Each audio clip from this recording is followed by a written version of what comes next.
नमस्कार दोस्तों, मैं सुनीता कथा कहानी के इस चैनल कथा मंथन में आप सबका स्वागत करती हूँ। कथा मंथन में आज की कहानी है विमाता, लेखक मुंशी प्रेमचंद। स्त्री की मृत्यु के 3 ही मास बाद पुनर्विवाह करना मृत आत्मा के साथ ऐसा अन्याय और उसकी आत्मा पर ऐसा आघात है जो कदापि क्षम्य नहीं है।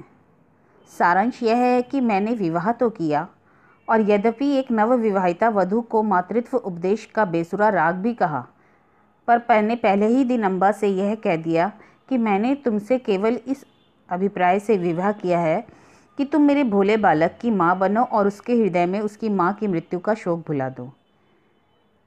इस प्रकार 2 मास व्यतीत हो गए। मैं संध्या समय मुन्नू को साथ लेकर के वायु सेवन को जाया करता था। लौटते समय कतिपय मित्रों से भेंट भी कर लिया करता था। उन संगतों में मुन्नू श्यामा की भांति चहकता। वास्तव में इन संगतों से मेरा अभिप्राय मनोविनोद नहीं, केवल मुन्नी की असाधारण बुद्धि के चमत्कार को प्रदर्शित करना था। मेरे मित्रगण जब मुन्नू को प्यार करते और उसकी विलक्षण बुद्धि की सराहना करते तो मेरा हृदय बांसु सा उछलता। एक दिन मैं मुन्नू के साथ बाबू ज्वाला सिंह के घर बैठा हुआ था। वे मेरे परम मित्र थे। मुझ में और उनमें कुछ भेदभाव ना था। इसका अर्थ यह नहीं कि हम अपनी क्षुद्रताएं, अपनी पारिवारिक कलह आदि की आर्थिक कठिनाइयों का बयान किया करते थे। नहीं, हम इन मुलाकातों में भी अपनी प्रतिष्ठा की रक्षा करते थे और अपनी दुरावस्था का जिक्र कभी हमारी जुबान पर ना आता था। अपनी कालिमाओं को सदैव छिपाते थे। एकता में भी भेद है और घनिष्ठता में भी अंतर। अचानक बाबू ज्वाला सिंह ने मुन्नू से पूछा, क्यों बेटा, तुम्हारी अम्मा तुम्हें खूब प्यार करती हैं? मैंने मुस्कुराकर मुन्नू की ओर देखा। उसके उत्तर के विषय में मुझे कोई संदेह ना था। मैं भली भांति जानता था कि अम्मा उससे बहुत प्यार करती है, परंतु मेरे आश्चर्य का ठिकाना ना रहा जब मुन्नू ने इस प्रश्न के उत्तर मुख से न देकर नेत्रों से दिया। उसके नेत्रों से आंसू की बूंदें टपकने लगी। मैं लज्जा से गड़ गया। इस अश्रु जल ने अम्बा के उस सुंदर चित्र को नष्ट भ्रष्ट कर दिया जो गत 2 मास से मैंने हृदय में अंकित कर रखा था।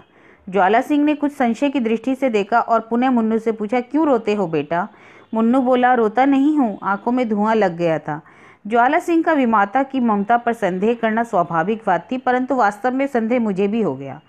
अम्बा सहृदयता और स्नेह की देवी नहीं, जिसकी सराहना करते मेरी जीवा न थकती थी। मैं वहाँ से उठा तो हृदय मेरा भरा हुआ था और लज्जा से माथा न उठता था।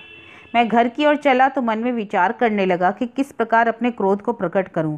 क्यों ना मुंह ढककर सोया रहूं? अगर अम्बा पूछने आए तो कठोरता से कह दूं कि सिर में पीड़ा है, मुझे तंग मत करो।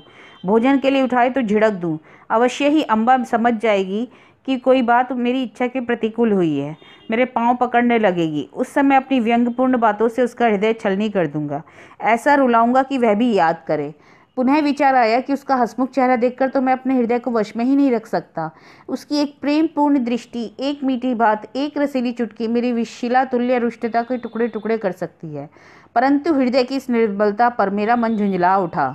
अंत में मैंने हृदय को बहुत दबाया और बनावटी क्रोध का भाव धारण किया और ठान लिया कि चलते ही चलते एकदम से बरस पड़ूंगा अम्बा के ऊपर। ऐसा न हो कि विलंब रूपी वायु इस क्रोध रूपी मेघ को उड़ा ले जाए। परंतु ज्यों ही घर पहुंचा, अम्बा ने दौड़कर मुन्नू को गोदी में ले लिया और प्यार से सने हुए कोमल स्वर में बोली, आज तुमने क्यों इतनी देर कर दी बेटा? कहाँ घूमते रहे? चलो देखो, मैंने तुम्हारे लिए कैसी अच्छी अच्छी फुलौरियाँ बनाई हैं। मेरा कृत्रिम क्रोध एक क्षण में उड़ गया। मैंने विचार किया कि इस देवी पर तो क्रोध करना भारी अत्याचार है। मुन्नू तो अबोध बालक है। संभव है कि वे अपनी माँ का स्मरण करके रो रहा हो। अम्बा उसके लिए दोषी नहीं ठहराई जा सकती। मैंने अम्बा को ना तो कोई व्यंग्यपूर्ण बात ही कही और ना क्रोधित हुआ और ना ही मुंह ढककर सोया, बल्कि अत्यंत कोमल स्वर में बोला, मुन्नू ने आज मुझे अत्यंत लज्जित किया। खजांची साहब ने पूछा कि तुम्हारी नई अम्मा तुम्हें प्यार करती है या नहीं, तो ये रोने लगा। मैं लज्जा से गड़ गया। मुझे तो स्वप्न में भी यह विचार नहीं आ सकता कि तुमने उसे कुछ कहा हो। ये बातें मैंने इतनी कोमलता से कही थी, तिस पर भी अम्बा का विकसित मुखमंडल मुरझा गया। वह सजल नेत्र होकर बोली, इस बात का विचार तो मैंने यथासाध्य पहले ही दिन से रखा है, परंतु यह असंभव है कि मैं मुन्नू के हृदय में माँ का शोक मिटा दूं। मैं चाहे अपना सर्वस्व अर्पण कर दूं, परंतु मेरे नाम पर जो सौतेलेपन की कालिमा लगी है वह मिट नहीं सकती। मुझे भय था कि इस वार्तालाप का परिणाम कहीं विपरीत ना हो, परंतु दूसरे ही दिन मुझे अम्बा के व्यवहार में बहुत अंतर दिखाई देने लगा। मैं उसे प्रायः सायंकाल और पर्यंत मुन्नू को ही सेवा में लगा हुआ देखता। यहाँ तक कि उस धुन में उसे मेरी भी चिंता नहीं रहती। परंतु मैं ऐसा त्यागी ना था जो अपने आराम को मुन्नू के अर्पण कर देता। कभी कभी मुझे अम्बा से की यह अश्रद्धा न भाती, परंतु कभी भूलकर भी इसकी चर्चा न करता। एक दिन मैं अनियमित रूप से दफ्तर से कुछ पहले ही आ गया। देखता हूँ कि मुन्नू द्वार पर भीतर की ओर मुख किए खड़ा है।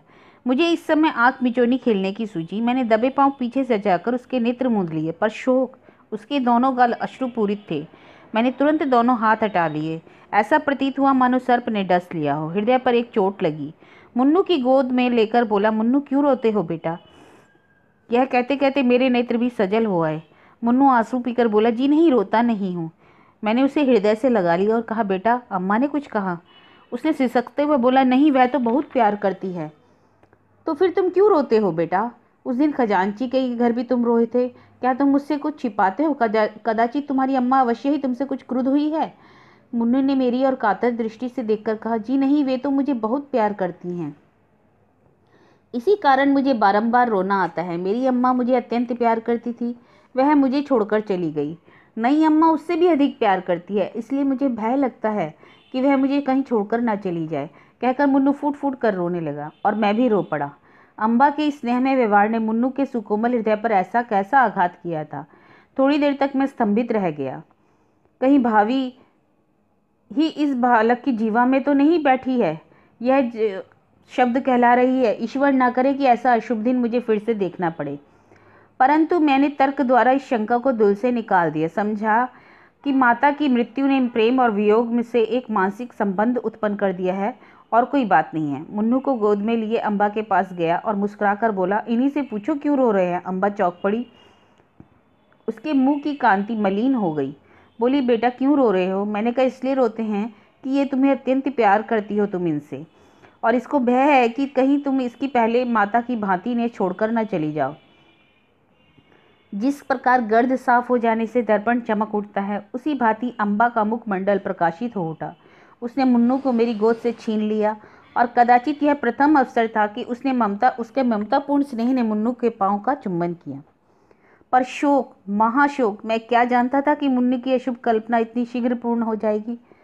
कदाचित उसकी बाल दृष्टि ने होनहार को देख लिया था। कदाचित उसके बाल श्रवण मृत्यु के दूतों के विकराल शब्दों से परिचित थे। 6 मास भी व्यतीत न होने पाए थे कि अम्मा बीमार पड़ी और इन्फ्लुएंजा ने देखते देखते उसे हमारे हाथों से छीन लिया। पुनः वह उपवन मरुतुल्य हो गया। पुनः वह बसा हुआ घर उजड़ गया। अम्बा ने मुन्नू पर अपने आप को अर्पण कर दिया। हाँ, उसने पुत्र स्नेह का ऐसा आदर्श रूप दिखा दिया। शीतकाल था और वह घड़ी रात्रि शेष रहते ही मुन्नू के प्रातःकाल का भोजन बनाने उठती थी। उसके इस स्नेह बाहुल्य ने मुन्नू पर स्वाभाविक प्रभाव डाल दिया था। वह हटीला और नटखट हो गया था। जब तक अम्बा भोजन कराने न बैठे वह मुंह में कौर न डालता। जब तक अम्बा पंखा न झले वह चारपाई पर पाँव न रखता। उसे छेड़ता, चिढ़ाता और हैरान कर डालता। परंतु अम्बा को इन बातों से आत्मिक सुख प्राप्त होता था। इन्फ्लुएंजा से कराह रही थी, करवट लेने तक की शक्ति न थी, शरीर तबाह हो रहा था, परंतु मुन्नू के प्रातःकाल के भोजन की चिंता उसे सदैव लगी रहती। हाय, वह निस्वार्थ मात्र स्नेह अब स्वप्न हो गया। उस स्वप्न के स्मरण में अब भी हृदय गदगद हो जाता है। अम्बा के साथ मुन्नू का चुलबुलापन तथा बाल क्रीड़ा भी विदा हो गए। अब वह शोक और नैराश्य की जीवित मूर्ति थी। वह अब रोता भी नहीं था। ऐसा पदार्थ खोकर अब उसे कोई खटका, कोई भय नहीं रह गया था।